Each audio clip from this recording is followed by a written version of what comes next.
feet, airs it out down the field. It is caught by Tyree. Manning lobs it. Burris alone. Touchdown, New York. The Giants have won the Super Bowl. It will go down as one of the biggest upsets in Super Bowl history as the Giants win it by 3. Made it. So what's up, gang? We're gonna have randomly here at the Ritz in Charlotte, North Carolina. We bumped into David Tyree. A lot of y'all know the catch off the helmet in the Super Bowl against the Patriots. Pressure from Thomas off the edge. Eli Manning stays on his feet, airs it out down the field.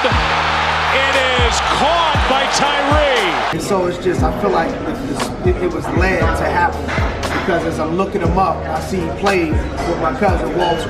You know, Walter ran at the Q's, baby. And anybody that knows Walter knows he was just mad about, you know, the orange, man. So you know, I know there's a bond with that. So I introduced, he almost looked like Walter. It made me feel good. You know what I'm saying?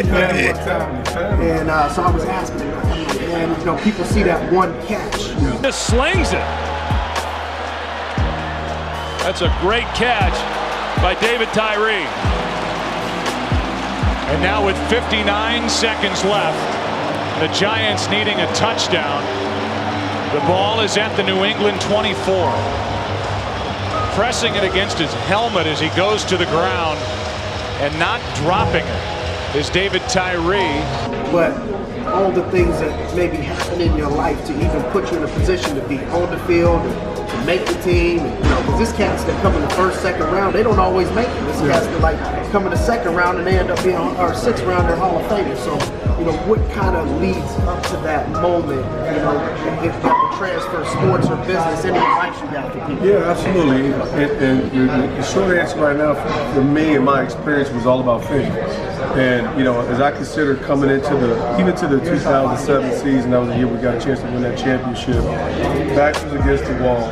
Me as a competing guy, I'm a guy that kind of has to grind to make the roster every year. Special teams grind, backup wide receiver. You know, at the end of the day, I was well appreciated, but never considered to be, you know, this shoe. So, you know, the hustle is right, the self-awareness has to be right, the humility has to be right. You got to appreciate it. So it was the gratitude and it was the faith. Step in there, and you know, and I had this desire. Real quick, so being that, you know, maybe somebody that's not as looked to every game, every practice, how do you build yourself up to even, you know, like what burns you to get on the field and overcome those hurdles of maybe not being that person that everybody's looking at immediately? Yeah, I think it has to start with belief.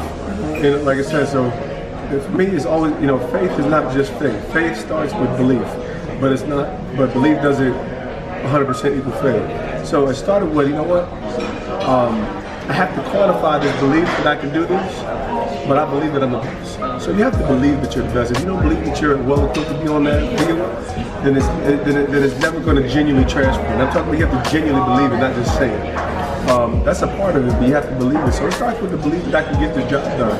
And every day I have to go out there and put the work in, and that's the next element of faith. So, you know, we've heard it, faith without works is dead, right? So I gotta go put the work in there. And those are some of the things that you always have to do. So I'm a low run guy, so I'm always grinding. I'm always, you know, I don't want to say the chip on the shoulder because I was content, but at the same time, I believe this. So my beliefs have to be quantified with the way that I put in the work. So you mentioned that work ethic, putting in the work, putting in the preparation. You know, I speak on this, that I've added up the amount of hours that a collegiate athlete or a professional would put in weekly, and then the minutes of game time that boils down into is like, you know, that's like 95% work, 5% reward, and what happens in the 5% is really going on the 95%. So what advice would you give on work ethic, you know, for somebody that's a hunger dog, you know what I mean, and how to kind of grind it out? What type of work do you think is necessary to make it at the next level?